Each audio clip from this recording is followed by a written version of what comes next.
The 10 at 10 with Chris Holmstrom starts right now.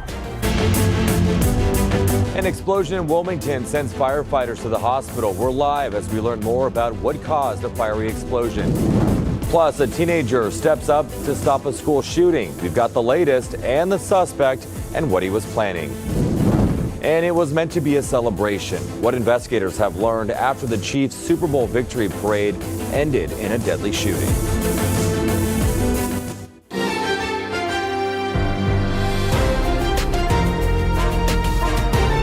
This is KCAL News Mornings. And shocking.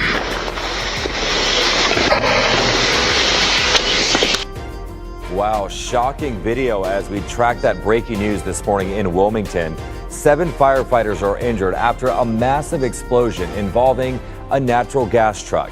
Welcome to KCAL News at 10 o'clock. I'm Chris Holmstrom. We do have live team coverage for you this morning. Tina Patel, she's live at the hospital where 2 firefighters are in critical condition. Assignment manager Mark Liu, he's taken us into the moments after the explosion. But first, we want to go to Cara Fincham, where she just spoke with firefighters at the scene. Cara, what do we know about what happened?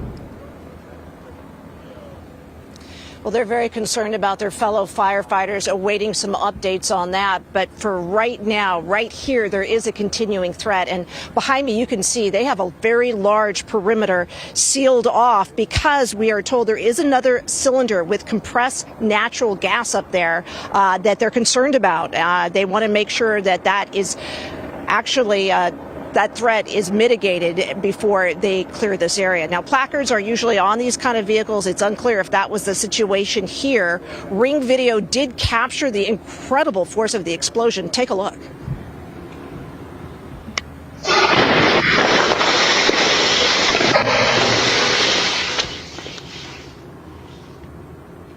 Very frightening because we now know 7 firefighters responding to that were injured and taken to the hospital. At least 2 were critically injured.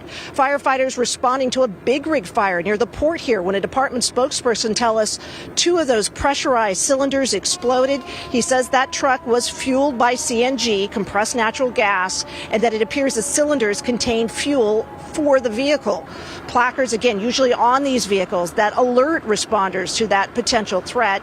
But because this vehicle was burning, they may not have been visible. At this point, we have no information about the driver of the truck, whether or not they were able to get out, or perhaps if the truck was empty at the time. It was destroyed by the explosion. Hazmat crews are out here right now as well. And here's what Captain Eric Scott told us a short while ago about any public threat from pollutants.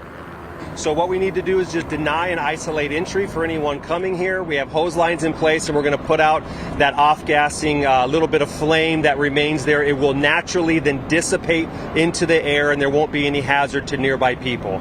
So fortunately, this is going to remain a fairly static situation here on scene, and we're going to transition towards the hospital.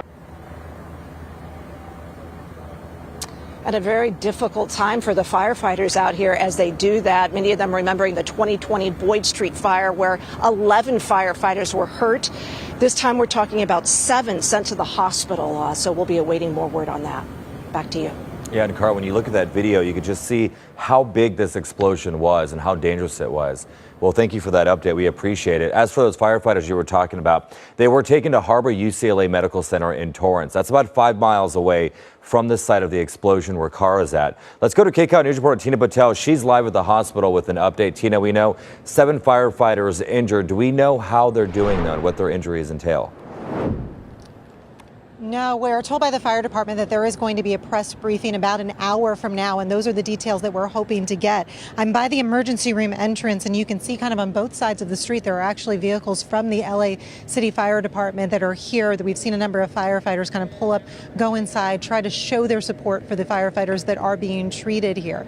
Now, what we know right now is just very preliminary information. We are told that there was at least 7 firefighters that were injured, 2 in critical condition, and we're told that at the press conference in about an hour, we are going to hear from a trauma surgeon here at the hospital. So we believe that at least one or two of those firefighters might have been rushed right into surgery when they got here. That's the information we're hoping to get. But we don't know the extent of the other firefighters' injuries, whether they are serious, whether there was burns, or whether there was something else that happened during that explosion. So we're hoping to get more details in about an hour about those firefighters. We do know anytime there is an incident that involves firefighters getting injured, there is really a show of support. Those that are not needed right then at the critical incident will come here just to kind of be here and show support. They really call themselves a family.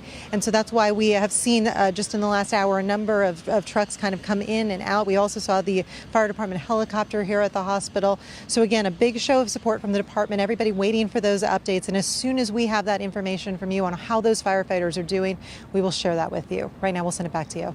All right, Tina Patel, let's hope for a speedy recovery for them. Thank you.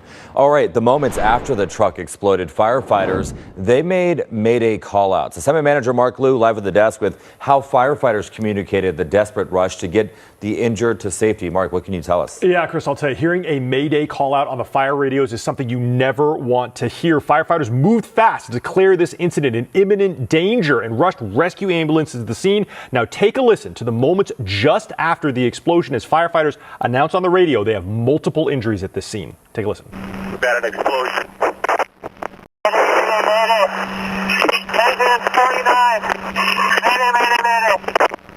Firefighters down. Are we far enough away from the IDLH because that thing's still off, Captain?